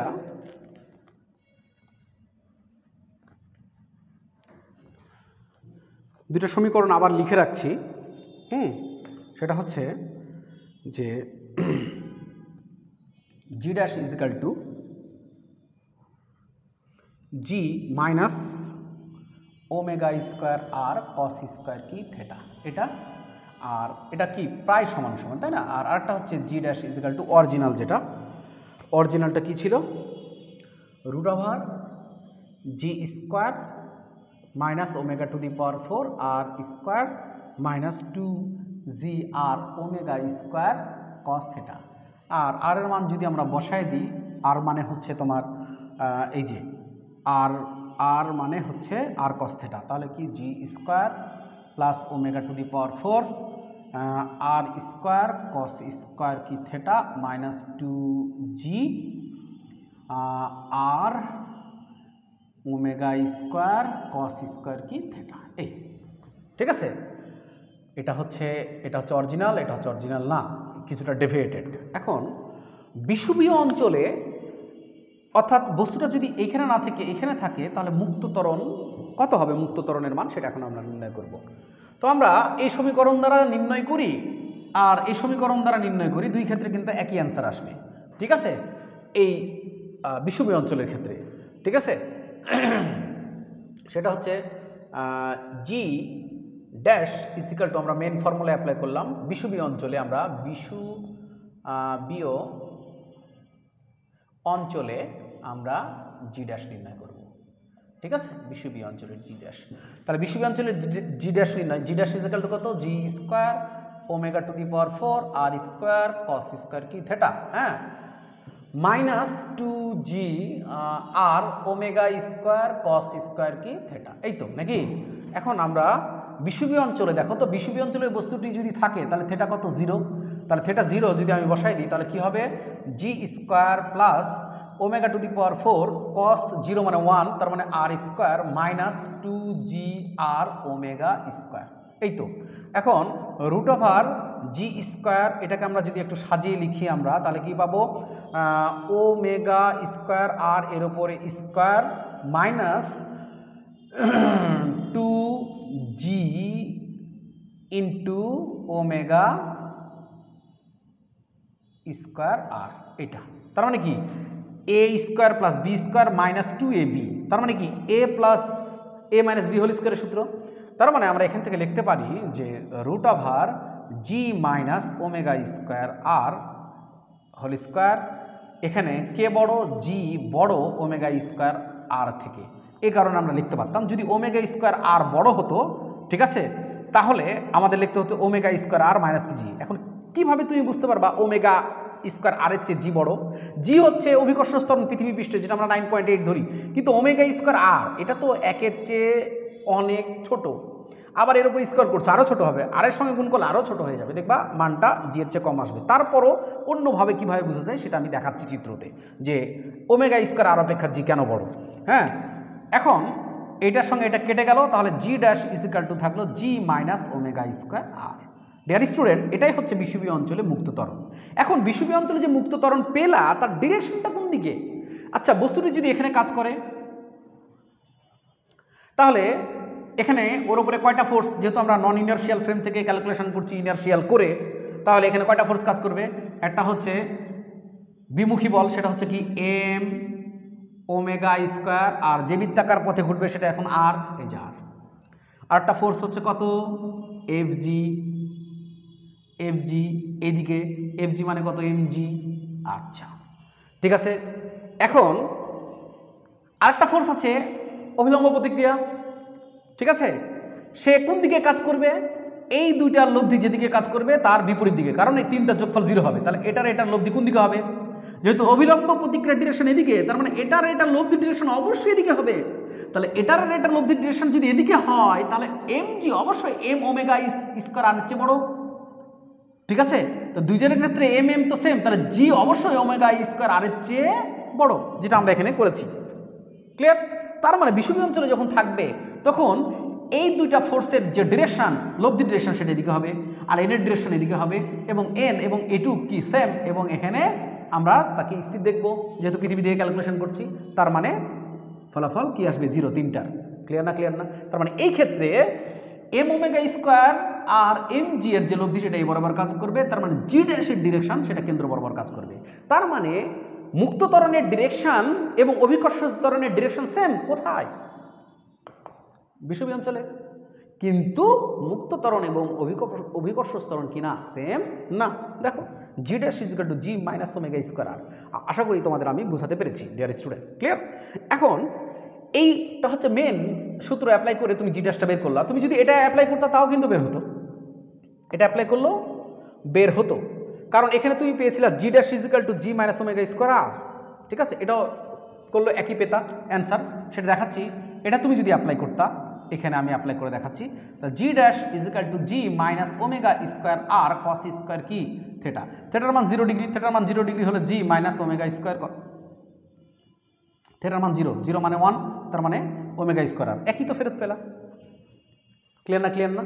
তাহলে আমাদের বিষুবীয় অঞ্চলে অভিকর্ষ ত্বরণ মুক্ত, মানে অভিকর্ষ ত্বরণ আর মুক্ত ত্বরণ আলাদা, এবং মুক্ত ত্বরণের ডিরেকশন এবং অভিকর্ষ ত্বরণের ডিরেকশন সেম, ঠিক আছে। তাহলে বিষুবীয় অঞ্চলে মুক্ত ত্বরণ অভিকর্ষ ত্বরণ অপেক্ষা কতটুকু ছোট? ওমেগা স্কোয়ার আর। ক্লিয়ার? ওকে ডিয়ার স্টুডেন্ট, এবার আমরা মেরু অঞ্চলে দেখব, ঠিক আছে। মেরু অঞ্চলে আমি এটা জি ড্যাশ ইজ ইকুয়াল টু লিখে দিলাম, বিষুবীয় অঞ্চলে রেখে দিলাম। এখন আমরা মেরু অঞ্চলে দেখব। হ্যাঁ, মেরু অঞ্চলে অভিকর্ষ ত্বরণটা কেমন হবে?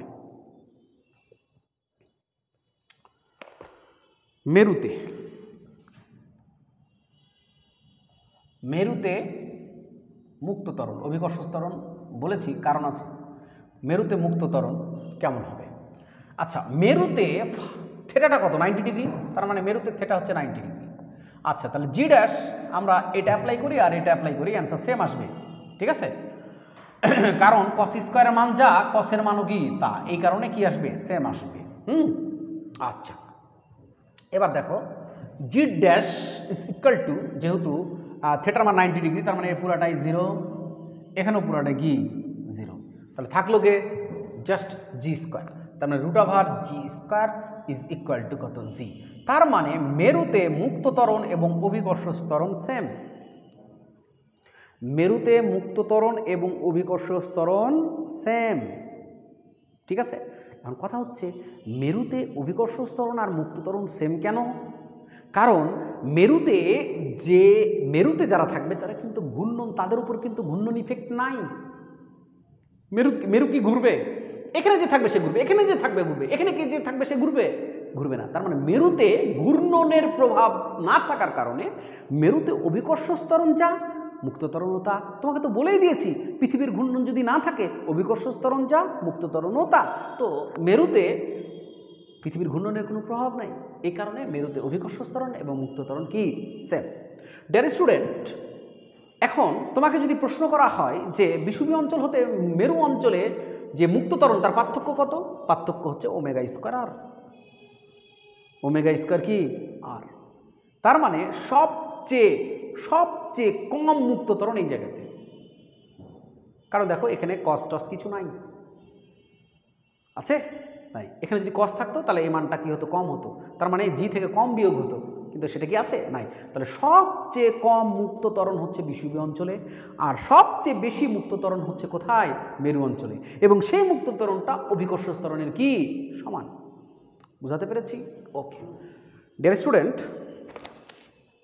আমি তোমাদের বোঝানোর চেষ্টা করলাম। তাহলে তোমাকে কেউ যদি জিজ্ঞাসা করে যে মুক্ত ত্বরণ কোথায় বেশি আর কোথায় কম, তুমি বলবা যে মুক্ত ত্বরণ ম্যাক্সিমাম হচ্ছে বিষুবীয় অঞ্চলে আর মিনিমাম হচ্ছে বিষুবীয় অঞ্চলে আর ম্যাক্সিমাম হচ্ছে মেরু অঞ্চলে। ওকে, আচ্ছা। এবার প্র্যাকটিক্যাল কিছু কথাবার্তা আসি ডিয়ার স্টুডেন্ট। প্র্যাকটিক্যাল কথাবার্তা বলতে, আচ্ছা এবার বলো তো, এখানে যদি আমি একটা বিল্ডিং তৈরি করি তাহলে বিল্ডিংয়ের যে মুক্ত ত্বরণ সেটা কোন দিকে? এইদিকে। তাহলে ওকে তুমি যদি ধরে রাখতে চাও তাহলে প্রতিক্রিয়া বল কোন দিকে প্রয়োগ করতে হবে? উপর দিকে, ঠিক। তার মানে যে বিল্ডিংগুলো তৈরি করা হয়, ঠিক আছে, যে বিল্ডিংগুলো তৈরি করা হয় ওই বিল্ডিংগুলোর যে আর কি ওয়াল, সেই ওয়ালের ডিরেকশন থাকে G' বরাবর, নট জি। জি এর ডিরেকশন কেন্দ্রের দিকে, অভিকর্ষ ত্বরণ, ঠিক আছে। তার মানে বিল্ডিংয়ের ওয়ালগুলো যখন মেকিং করা হয় তখন কার প্যারালাল করা হয়? G'-এর। ক্লিয়ার? তারপরে আরও এক্সাম্পল, সেটা হচ্ছে যে পানি যখন পৃথিবী পৃষ্ঠের ওপর স্থির থাকে তখন ওই পানির লেয়ার কার 90 ডিগ্রি, মানে পানির যে তল সেটা কার 90 ডিগ্রি, কার সঙ্গে 90 ডিগ্রি অ্যাঙ্গেলে থাকে? G'-এর সঙ্গে, নট জি। ক্লিয়ার? G'-এর সঙ্গে। আচ্ছা, এখন তোমাকে কেউ যদি বলে যে তুমি ওজন নির্ণয় করো, অরিজিনাল ওজন, তাহলে অরিজিনাল ওজন মানে কি? M ইন্টু কি? G'।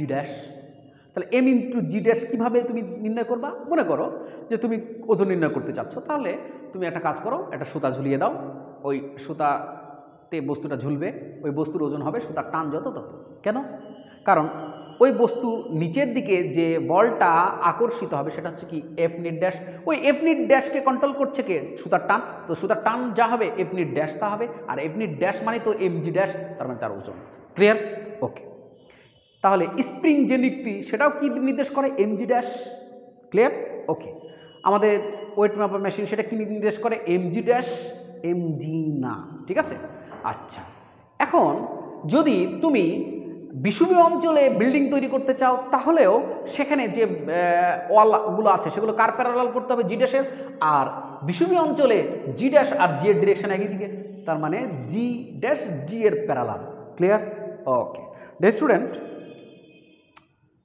যতটুকু আর কি ছিল বেসিক আমি চেষ্টা করলাম পুরাটাই কভার করার জন্য, জানি না কতটুকু পেরেছি। এখন আমরা এর উপর যে ম্যাথগুলো হতে পারে সেই ম্যাথগুলো নিয়ে কথা বলবো। তার আগে ছোট্ট একটা কথা বলবো যে আমরা পৃথিবীকে কি ঘূর্ণনশীল ধরি? না, আমরা পৃথিবীকে স্থির ধরেই কাজ করি, অর্থাৎ পৃথিবীকে আমরা ধরে নিই যে ইনারশিয়াল রেফারেন্স ফ্রেম।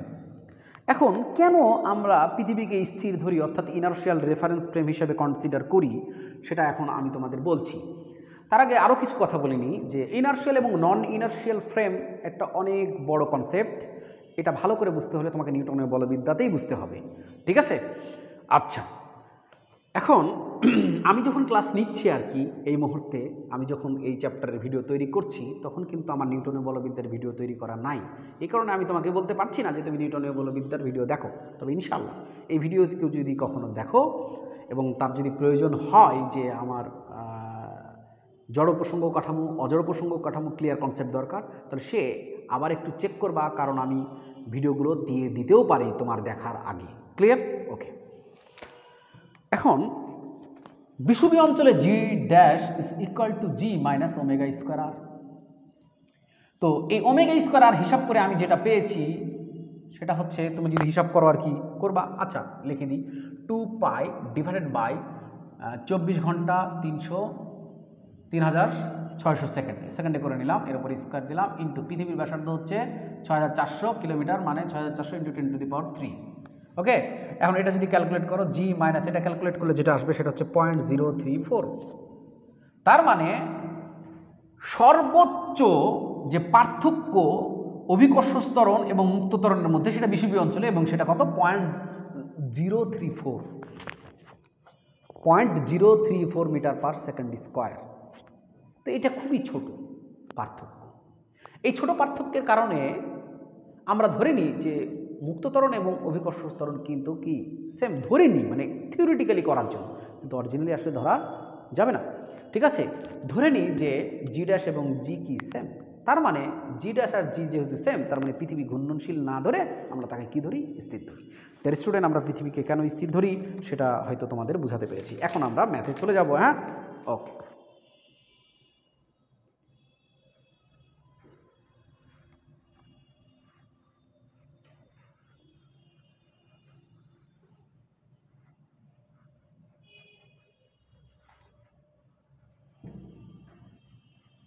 এখন এই যে বলেছিলাম এখানে মিসকনসেপশন আছে যে পৃথিবীর ঘূর্ণনের কারণে অভিকর্ষ স্তরণের পরিবর্তন। ডিয়ার স্টুডেন্ট, এবার তোমরাই বলো, পৃথিবীর ঘূর্ণনের কারণে অভিকর্ষ স্তরণের কোনো পরিবর্তন হয়? পৃথিবীর ঘূর্ণনের কারণে অভিকর্ষ বলের কোনো পরিবর্তন হবে? তাহলে ত্বরণের কোনো পরিবর্তন হবে? হবে না। কার পরিবর্তন? মুক্ত ত্বরণের। তার মানে পৃথিবীর ঘূর্ণনের কারণে অভিকর্ষ স্তরণ এবং মুক্ত ত্বরণ কি হয় না? সমান হয় না, সেটাই, তাই না? আচ্ছা, এখন আমরা অঙ্ক শুরু করছি। আমাদের ফার্স্ট ম্যাথ কোশ্চিন, মনে করো পৃথিবী তার ঘূর্ণন দ্রুতি বৃদ্ধি করে, মনে করো পৃথিবী তার ঘূর্ণন দ্রুতি বৃদ্ধি করে আর কি, করে নতুন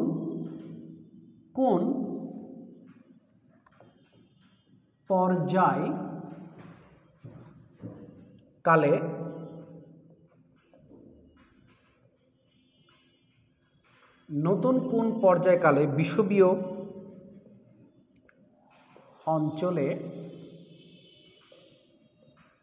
অঞ্চলে একটি বস্তুর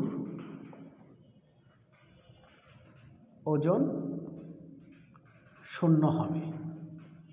ঠিক আছে, এখানে জি ধরে নিতে বলেছে 10 মিটার পার সেকেন্ড স্কোয়ার, অর্থাৎ অভিকর্ষ স্তরণ 10 মিটার পার সেকেন্ড স্কোয়ার, এবং পৃথিবীর ব্যাসার্ধ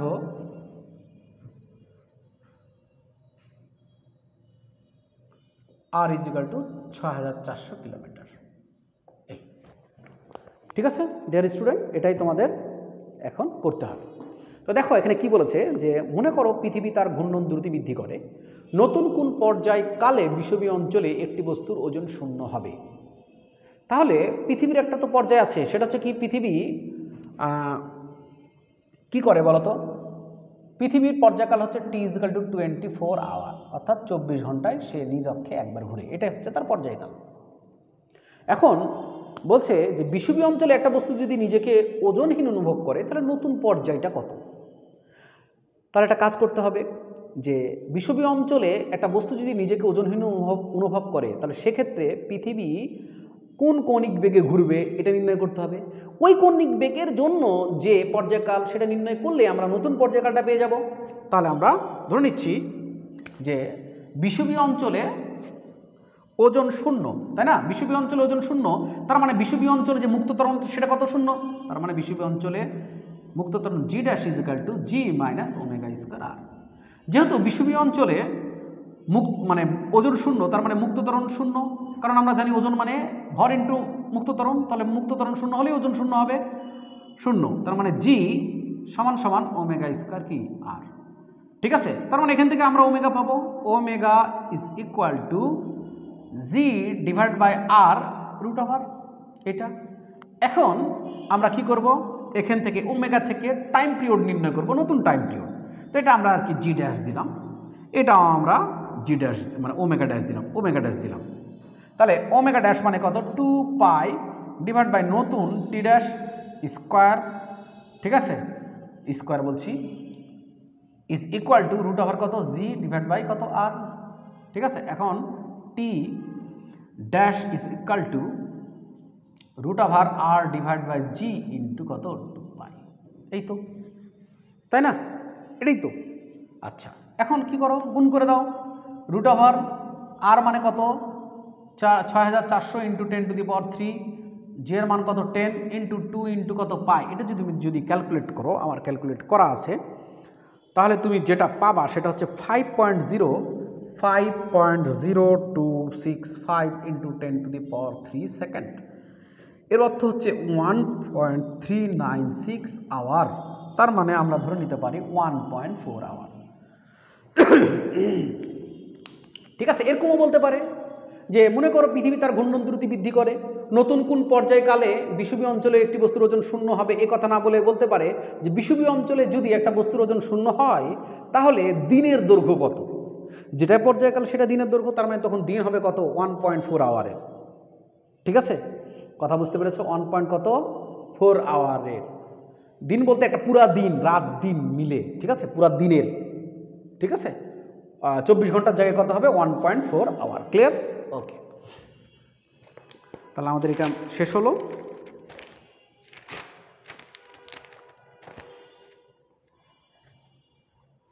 পরবর্তী ম্যাথ আমরা করে ফেলি। অঙ্কগুলো ভালো করে বুঝবা, বেসিক বুঝে কয়েকটা অঙ্ক ভালোভাবে প্র্যাকটিস করলে ইনশাল্লাহ আমাদের সব ধরনের প্রবলেমে প্রস্তুতি হয়ে যাবে। হ্যাঁ, আচ্ছা, আমাদের পরবর্তী ম্যাথ হচ্ছে যে কোশ্চিন 45 ডিগ্রি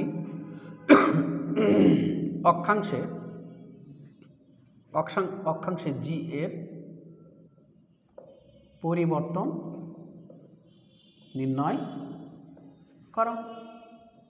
ঠিক আছে, এখানে বলে দিয়েছে পৃথিবীর ব্যাসার্ধ R is equal to 6.37 into 10⁻³ kilometre.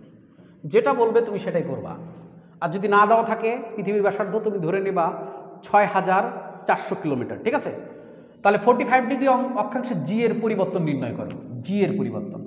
ঠিক আছে, তার মানে জি এর পরিবর্তন বলতে বোঝাচ্ছে অভিকর্ষ ত্বরণ, তাই না? তার মানে মুক্ত ত্বরণই নির্ণয় করতে বলছে। প্রশ্নটা যেহেতু একটু অন্য ধরনের, দেখো জি এর পরিবর্তন, জি যদি অভিকর্ষ ত্বরণ হয়, অভিকর্ষ ত্বরণের কি কোনো পরিবর্তন হবে? এখানে শুধু পৃথিবীর ঘূর্ণন বিবেচনা করবো আমরা, অন্য কিছু বিবেচনা করব না। তাহলে এখানে তো অভিকর্ষ ত্বরণের পরিবর্তন হবে না, এখানে হবে মুক্ত ত্বরণের পরিবর্তন। কার পরিবর্তন? মুক্ত ত্বরণের পরিবর্তন। ঠিক আছে, তাহলে জি এর পরিবর্তনটা নির্ণয় করতে বলেছে। তাহলে আগে 45 ডিগ্রি অক্ষাংশে জি এর পরিবর্তন নির্ণয় করো। আচ্ছা, আগে অঙ্কটা করি। আচ্ছা, 45 ডিগ্রি অক্ষাংশে G dash is equal to কত বলো তো? G minus omega square R cos square কি থিটা কি না? তো জি মাইনাস ওমেগা স্কোয়ার, হ্যাঁ, আর কস স্কোয়ার থিটার দেখে কত 45। আমরা যদি ক্যালকুলেট করি তাহলে যেটা আসবে আর কি সেটা হচ্ছে জি মাইনাস এটুকু যদি ক্যালকুলেট করো তুমি 2 পাই ডিভাইড বাই কত 24 ইন্টু 3600 এর উপরে কি স্কোয়ার ইন্টু আর মানে 6.37 ইন্টু 10⁻³ কিন্তু 6 করে দিলাম, মিটার করে দিলাম। cos 45 মানে 1 ভাগ কত √2 এর উপরে কি স্কয়ার। সব যদি করো তাহলে g মাইনাস আসবে 0.0168 মিটার পার সেকেন্ড স্কয়ার। এটা তাহলে 45 ডিগ্রি অক্ষাংশে জি এর পরিবর্তনটা এখন তোমাকে নির্ণয় করতে বলছে। 45 ডিগ্রি অক্ষাংশে জি এর পরিবর্তন, তাহলে 45 ডিগ্রি অক্ষাংশে জি এর পরিবর্তন, তাই না?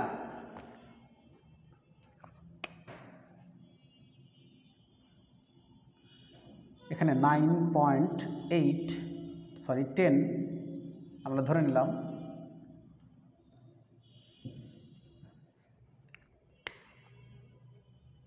(45 ডিগ্রি অক্ষাংশে জি এর পরিবর্তন নির্ণয় করো। সমস্যা হচ্ছে যে এখানে জি এর পরিবর্তন দ্বারা যেটা বোঝাচ্ছে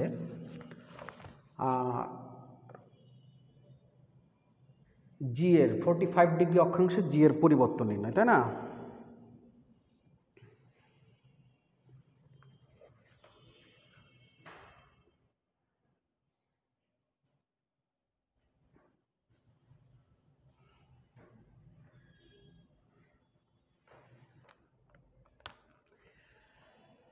(45 ডিগ্রি অক্ষাংশে জি এর পরিবর্তন বলতে বোঝাচ্ছে যে 45 ডিগ্রি অক্ষাংশে যে আমরা মুক্ত ত্বরণ পাবো এটা জি হতে কতটুকু ডেভিয়েটেড, মানে জি হতে কতটুকু কম। সেটা তো জি হতে কতটুকু কম 0.0168। তাহলে আমাদের অ্যান্সারটা হবে যে জি এর পরিবর্তন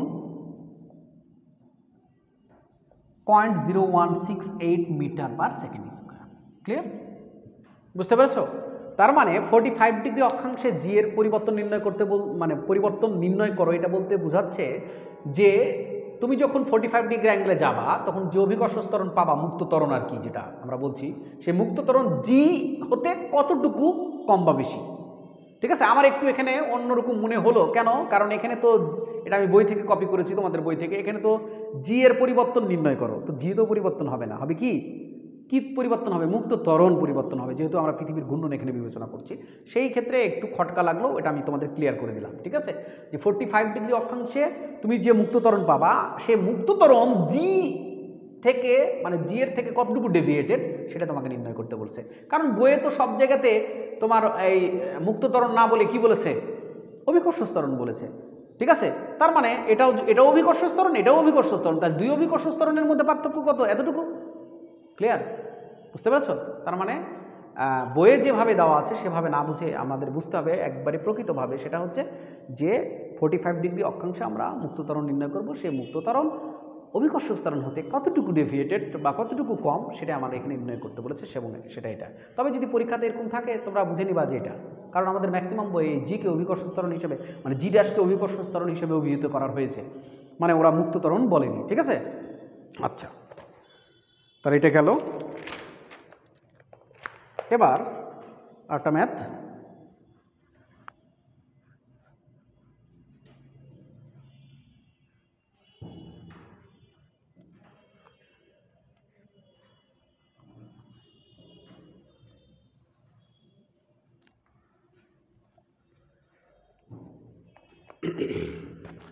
কোশ্চেন নিজ অক্ষের সাপেক্ষে পৃথিবীর ঘূর্ণন দ্রুতি কেমন হলে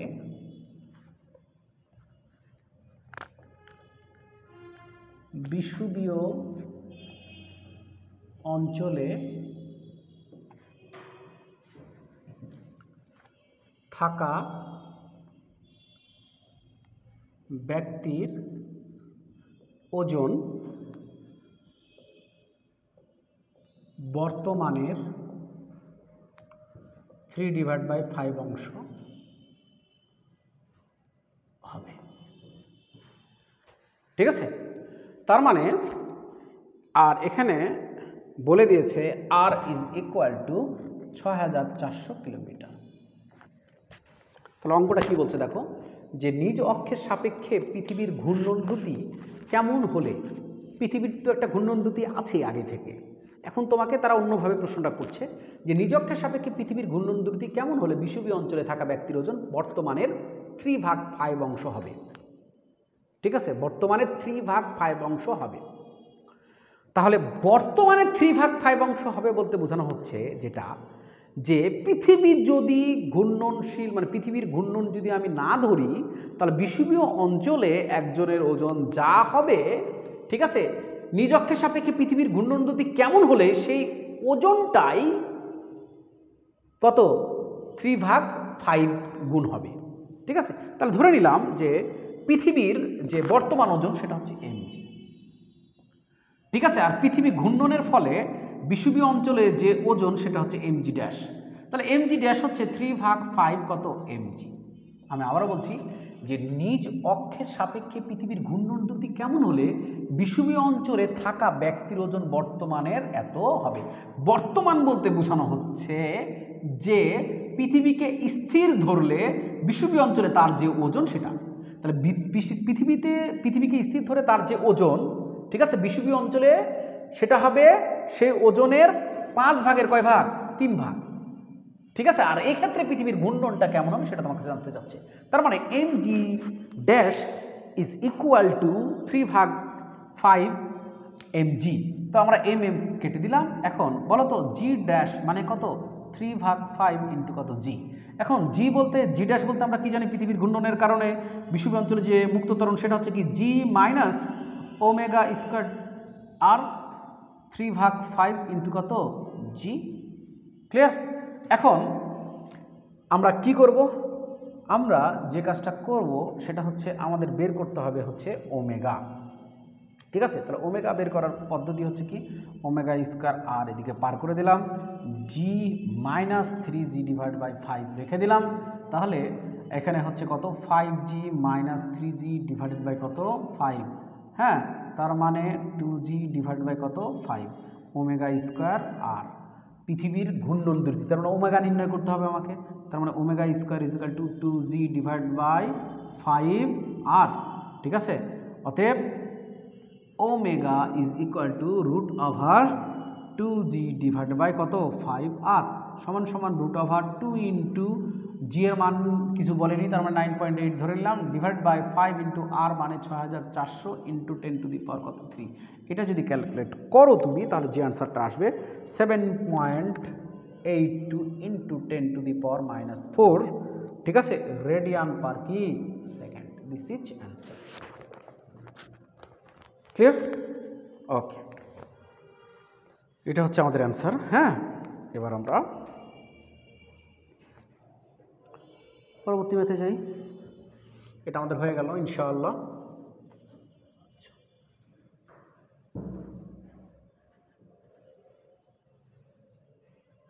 হচ্ছে তো না? সবাই দেখতে পাচ্ছ, বুঝতে পারছো? হ্যাঁ, ইনশাআল্লাহ।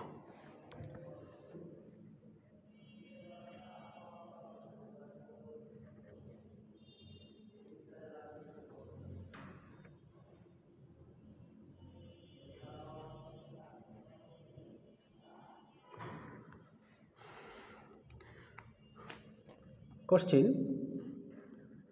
উত্তর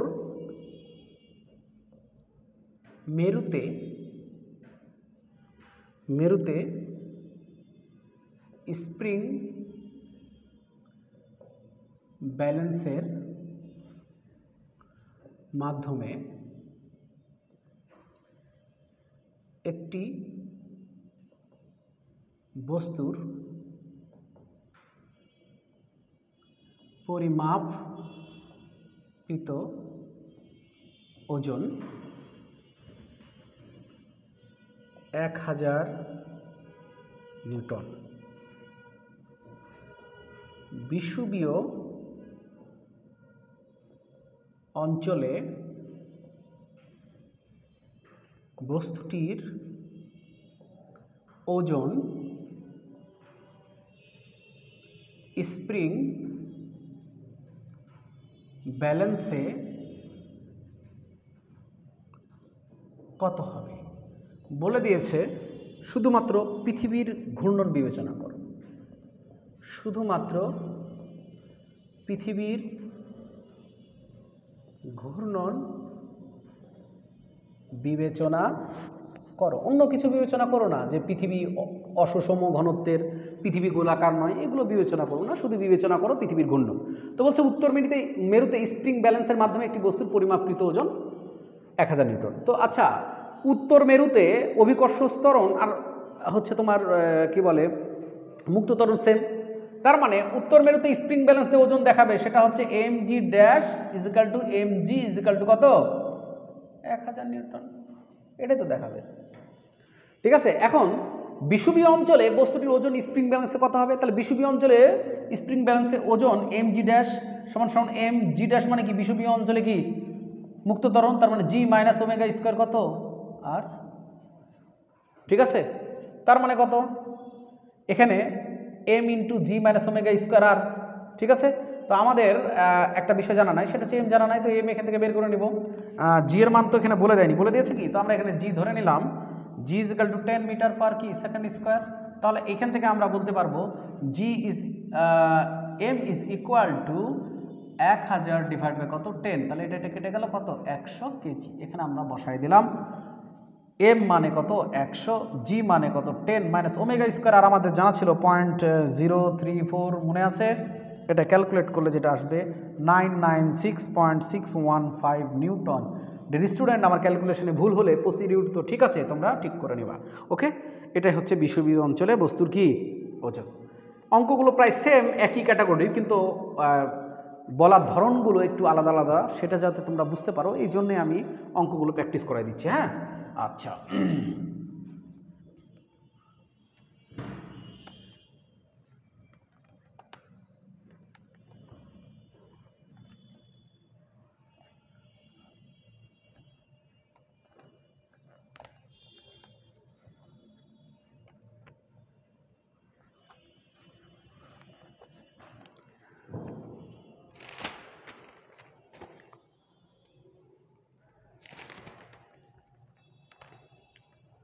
স্টুডেন্ট,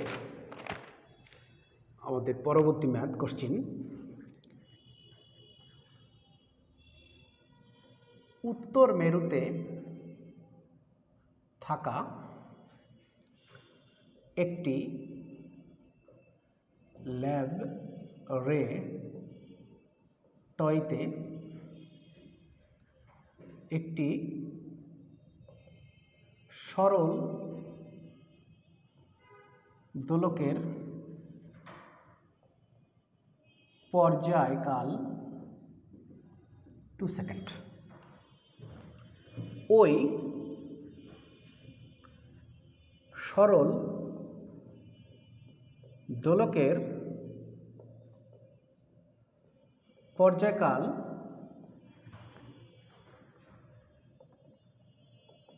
কেমন হবে যদি সরল দোলকটি বিষুবীয়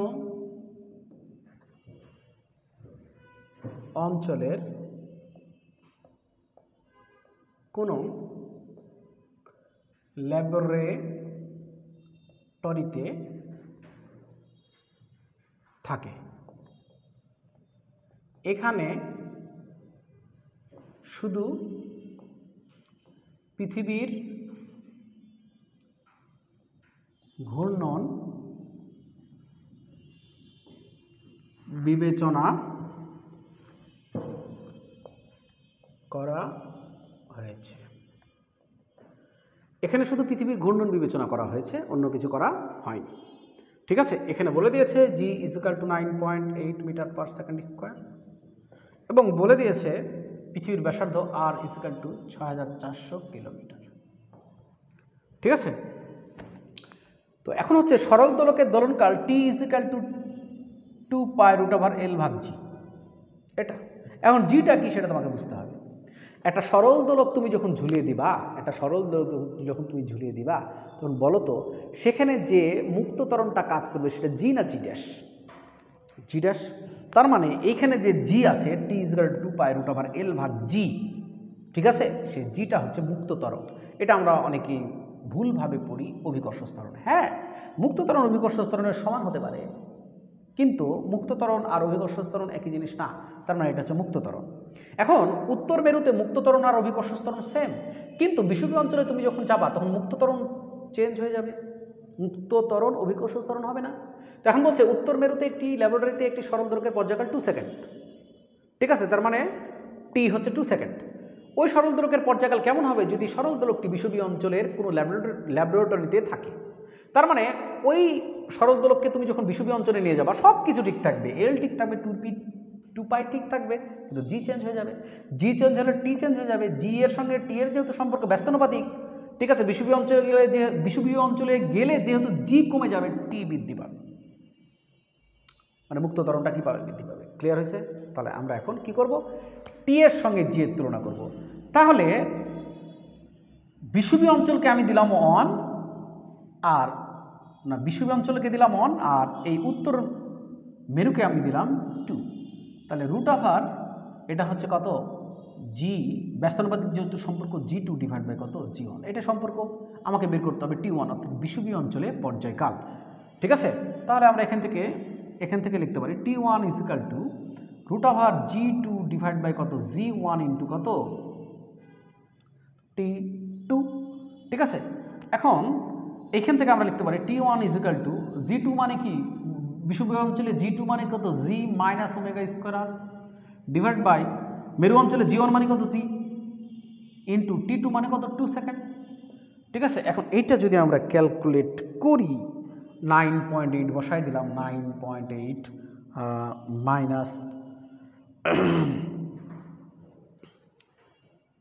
মাইনাস তোমার আমাদের কোথাও কি ভুল গেল? কোথাও কি আমরা ভুল করলাম?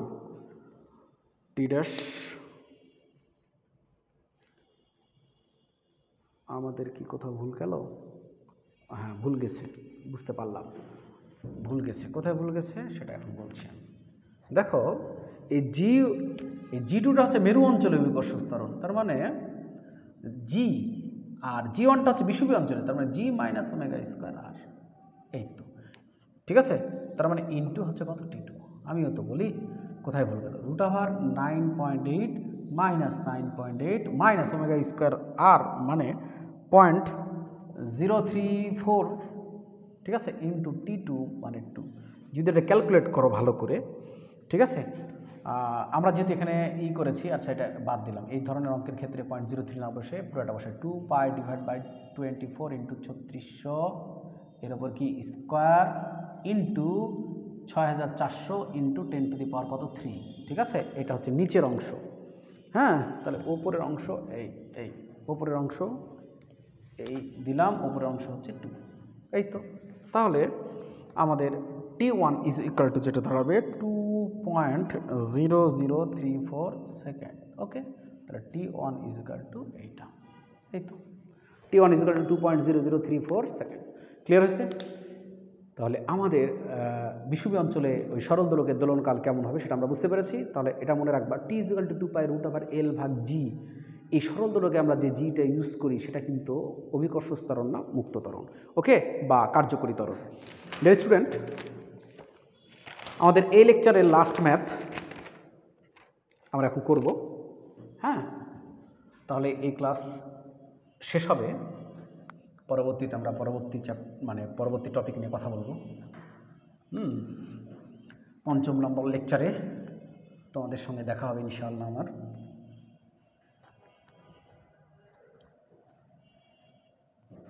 আচ্ছা,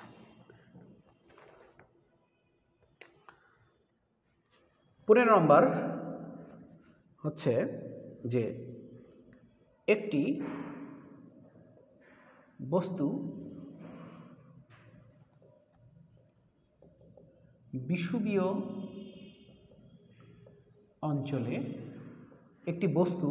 অঞ্চলে একটি স্প্রিংকে একটি নির্দিষ্ট উচ্চতা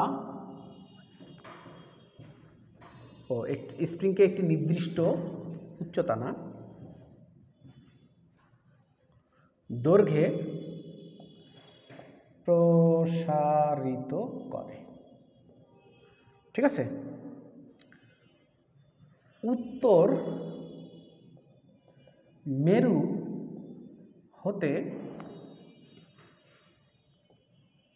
কত উচ্চতায় বস্তু একই স্প্রিংকে একই পরিমাণ প্রসারিত করবে। ঠিক আছে ডিয়ার স্টুডেন্ট, প্রশ্নটা একটু বুঝো। সেটা হচ্ছে একটি বস্তু বিশ্বব্যাপী অঞ্চলে একটি স্প্রিংকে একটি নির্দিষ্ট দৈর্ঘ্যে প্রসারিত করে। তাহলে তুমি যখন কোনো স্প্রিংয়ের মুক্ত প্রান্তে একটা বস্তুকে ঝুলিয়ে দিবা, তখন সে নিচের দিকে যে ত্বরণ অনুভব করবে সেটা হচ্ছে মুক্ত ত্বরণ। এই মুক্ত ত্বরণ আর উপরের দিকের ত্বরণ যখন সমান হয়ে যাবে তখন তারা কি স্থির থাকবে, তাই না? তো মুক্ত ত্বরণের পরিমাণ যত বেশি হবে স্প্রিংকে সে তত বেশি নিচের দিকে নিয়ে যাবে, তাই না? তার মানে এফ জি এবং এম ওমেগা স্কোয়ার আর এর যে লব্ধি সেটা বেশি হবে। তো এখন বলো তো, উত্তর মেরুতে বা মেরু অঞ্চলে মুক্ত ত্বরণ অভিকর্ষ ত্বরণের সমান। তার মানে মুক্ত ত্বরণ সবচেয়ে বেশি। মুক্ত ত্বরণ সবচেয়ে বেশি হওয়ার কারণে সেখানে নিচের দিকে বেশি ফোর্স অনুভব হবে, তার মানে স্প্রিংটা বেশি প্রসারিত হবে। কিন্তু বিষুবীয় অঞ্চলে মুক্ত ত্বরণ তো কম।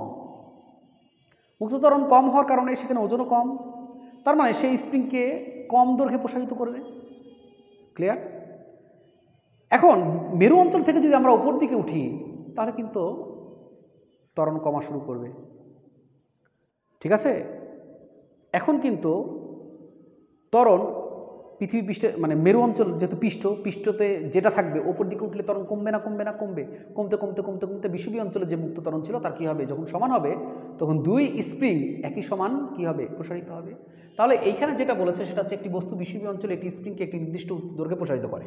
উত্তর মেরু হতে কত উচ্চতায় বস্তু একই স্প্রিংকে একই পরিমাণ প্রসারিত করবে। তাহলে উত্তর মেরু হতে যে উচ্চতায়, ঠিক আছে, ত্বরণ বিষুবীয় অঞ্চলের ত্বরণের কী হবে, সমান হবে, সেই উচ্চতায় দুই জায়গাতেই নির্দিষ্ট স্প্রিং একই পরিমাণ প্রসারিত হবে। তাহলে আমরা ধরে নিলাম যে মেরু অঞ্চল হতে এই উচ্চতায় অভিকর্ষ ত্বরণ, ঠিক আছে, বিষুবীয় অঞ্চলের যে ত্বরণ তার কী হবে, সমান হবে। তার মানে মেরু অঞ্চল হতে এই উচ্চতায় অভিকর্ষ ত্বরণ জিএইচ সমান সমান আমরা জানি সেটা হচ্ছে G divide by 1 plus H ভাগ আর স্কোয়ার। এখন এই উচ্চতায় যে অভিকর্ষ ত্বরণ সেটা হবে কার সমান, বিষুবীয় অঞ্চলে যে অভিকর্ষ মুক্ত ত্বরণ তার সমান। তার বিষুবীয় অঞ্চলে মুক্ত ত্বরণ হচ্ছে জি মাইনাস ওমেগা স্কোয়ার কত আর, এটা। তাহলে সমান সমান G divide by 1 plus H divide by R, এটা কি হোল স্কোয়ার। ঠিক আছে, এখন এটা ক্যালকুলেট করে যেটা পাওয়া যাবে, আমরা ক্যালকুলেট করেছি, তুমি যদি বসাও জি এর মান 9.8 ধরবা, ঠিক আছে, ধরে যদি তুমি করো তাহলে পাবা 9.7661, ঠিক আছে, সমান সমান 9.8 ইন্টু 1 প্লাস এইচ ভাগ আর কি হোল স্কোয়ার, এইটা। এখন এটা থেকে তুমি যদি লেখো তাহলে এইচ ইজিক্যাল টু যেটা পাবা, H is equal to root over 9.8 divided by 9.7661 minus 1 into R, ঠিক আছে, এটা পাওয়া এখান থেকে এই লাইন। তাহলে root over 9.8 divide by 9.7661 minus 1, ঠিক আছে, into 6400 into 10 to the power কত 3, ক্যালকুলেট করলে যেটা আসবে সেটা হচ্ছে 11 into 10 to the power 3 metre, তার মানে মোটামুটি 11 কিলোমিটার, এটা আসবে অ্যান্সার। কি আমি বুঝাতে পেরেছি অ্যান্সারটা কি আসবে? আচ্ছা ডিয়ার স্টুডেন্ট, আমাদের অ্যান্সারটা ক্লিয়ার হয়েছে, তাই না? আমাদের আর কি কোনো অঙ্ক আছে? আর কোনো অঙ্ক নাই। ডিয়ার স্টুডেন্ট, তোমাদের অসংখ্য ধন্যবাদ ক্লাসটি করার জন্য। অভিকর্ষ মহাকর্ষের যে পঞ্চম লেকচার সেটা আমরা সামনের দিন আলোচনা করব। সেখানে আরেকটা টপিক থাকবে। সে পর্যন্ত ভালো থাকো। Thank you. আসসালামু আলাইকুম।